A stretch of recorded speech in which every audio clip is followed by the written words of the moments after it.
मेरा नाम Amjadullah Khan, spokesman MBT. मेरा ताल्लुक हैदराबाद तेलंगाना से है।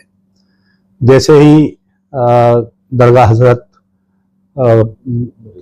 गरीब नवाज के जो न्यूज़ आई कि किसी शख्स ने एक रेड डालकर सनसनी पैदा करने की कोशिश की गई, तो मेरा भी ख़ानदान से सिलसिला यहाँ पर मेरे दादी जान और मेरे वालिद ज़ियारतों के लिए आते थे और मैं भी बचपन से यहाँ पर आता हूँ ज़ियारतों के लिए। उसी बेचैनी को देखते हुए मैं फौरी अजमेर दरगाह आया और आने के बाद में सैयद सरवर चिश्ती साहब सेक्रेटरी अंजुमने सैयद ज़ादागान से मुलाकात हुई और फिर कल इत्तला मिली कि मौलाना तौक़ीर रज़ा खान साहब बरेलवी भी यहाँ पर आ रहे हैं, तो एक दिन मेरा भी एक्सटेंड किया।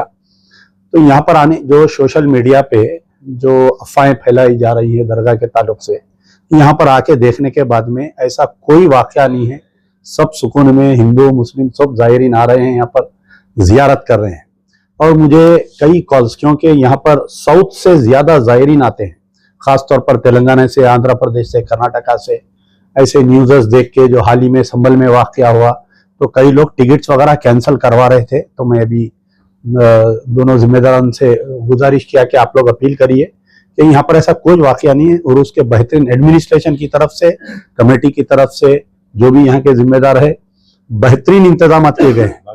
और ये वाक़या जैसा हजरत ने फरमाया कि बम पूरे दुनिया में, हिंदुस्तान में फिर रहा था, यहाँ आने के बाद में वो बम की सूरत ही नहीं रही। ये शायद अल्लाह ताला इन शरपसंद अनासिर को जो ये दावा करते हैं कि 1100 मसाजिद दरगाहें हमारी लिस्ट पर है, यहाँ पर दरगाह हजरत गरीब नवाज पर आने के बाद में इनकी सोच, इनकी साजिश, इनकी तमाम चीज़ें यहाँ दफन हो जाएंगी, ख़त्म हो जाएंगी। आज के बाद में हिंदुस्तान की कोई दरगाह, कोई मसाजिद पर ये लोग नज़र उठा के देखने के लायक नहीं रहेंगे। शुक्रिया।